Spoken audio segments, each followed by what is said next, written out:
Hi all. Saturday வந்து வீட்டுக்கு தேவையான பொருட்கள் வாங்குறதுக்காக டிமார்ட் போயிருந்தேன்.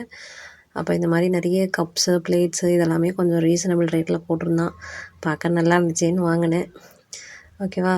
இன்றைக்கி லன்ச் மெனு வந்து ராஜ்மா வாங்கினேன். அது சாட்டர்டே வாங்கிட்டு வந்தேன் ராஜ்மாலாம்.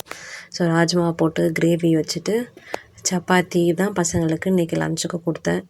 கொஞ்சம் உடம்பு முடியல, அதனால் பசங்களுக்கும் காலையிலே கஷாயம் வச்சு கொடுத்துட்டு லன்ச் இவ்வளோ தான் இன்றைக்கி சிம்பிளாக முடிச்சிட்டேன். ஒரு சின்ன கருத்து, இப்போ 2 பசங்க சண்டை போட்டுக்கிறாங்கன்னு வச்சுக்கோங்க. பெரியவங்கன்னு மதித்து அந்த சண்டையை வந்து உங்ககிட்ட சொல்கிறாங்க, இந்த மாதிரி நடந்துச்சு, இந்த மாதிரி பிரச்சனையாச்சு அப்படின்னு சொல்கிறாங்கன்னு வச்சுக்கோங்க. அதை நான் எத்தனை பேர் வந்து மெச்சூர்டாக ஹேண்டில் பண்ணுறோம்? சிலர் வந்து என்ன பண்ணுறாங்கன்னா, அதில் தன்னோட குழந்தை இருக்குது அப்படின்ற ஒரே ரீசனுக்காக தன்னோட குழந்தை தப்பு பண்ணியிருந்தாலுமே சொல்ல வந்து அந்த குழந்தை தான் தப்பு அப்படின்னு அந்த 2 பசங்களுக்கு நேராகவே வந்து விவாதத்தை வைக்கிறாங்க. ஸோ இப்போ இந்த மாதிரி ஒரு ஸ்டேட்மெண்ட் முன் வைக்கும்போது 2 குழந்தையோட மனநிலையும் இதில் ரொம்பவே பாதிக்கப்படும். என்னென்னா, தப்பு பண்ண அந்த குழந்தைக்கு மனசில் என்ன பதியும்? நம்ம என்ன தப்பு பண்ணாலும், நம்ம என்ன பொய் சொன்னாலும் நம்ம அப்பா அம்மா நம்மளை காப்பாற்றிடுவாங்க, இன்னொருத்தவங்களுக்கு முன்னாடி நம்மளை விட்டு கொடுக்க மாட்டாங்க. ஸோ நம்ம தப்பிக்கணும் அப்படின்றதுக்காக நம்ம எந்த எக்ஸ்ட்ரீமுக்கு வேணாலும் போய் சொல்லிக்கலாம், நம்ம வந்து தப்பு பண்ணிக்கலாம் அப்படின்ற ஒரு எண்ணம் ஆழமாக அந்த குழந்தைக்கு பதியும். இன்னொன்று, அந்த ஆப்போசிட்டில் உள்ள குழந்தைய யோசிச்சு பாருங்களேன்.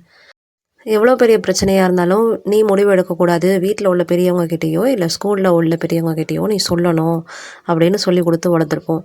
அதை மனசில் வச்சு இது பெரியவங்கன்னு மதித்து அங்கே போய் சொல்லியிருக்கோம். ஸோ இப்போ அவங்க வந்து தன்னோட குழந்தைக்கு ஃபேவராக நடந்து இந்த குழந்தைய காயப்படுத்தினாங்கன்னா இந்த குழந்தை மனசில் என்ன பதியும்? தன்னை வந்து நம்ம என்ன தான் உண்மையாக இருந்தாலுமே தன்னை வந்து காயப்படுத்துகிறாங்க அப்படின்ற எண்ணம் பதியுமா பதியாதா?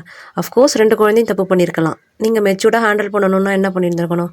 2 குழந்தையுமே கூப்பிட்டு வச்சு 2 பேர்ட்டையுமே என்ன நடந்துச்சுன்றதை கேட்டு 2 பேருக்கும் ஒரு சொல்யூஷன் சொல்லியிருக்கணும். அப்படி இல்லையா, தயவு செஞ்சு அடிச்சுக்காமல் விளையாடுங்க அப்படின்னு அதை சொல்லியிருக்கணும். இப்போ நீங்கள் நடந்தது கரெக்டாக தப்பா? ஒரு குழந்தைக்கு ஃபேவராகவும் இன்னொரு குழந்தைய டீக்ரேட் பண்ணுற மாதிரியும் நடந்தால் 2 குழந்தையோட மனநிலை இதில் பாதிக்கப்படுதா படலையா? நீங்கள் என்ன ஃபீல் பண்ணுறீங்கன்னு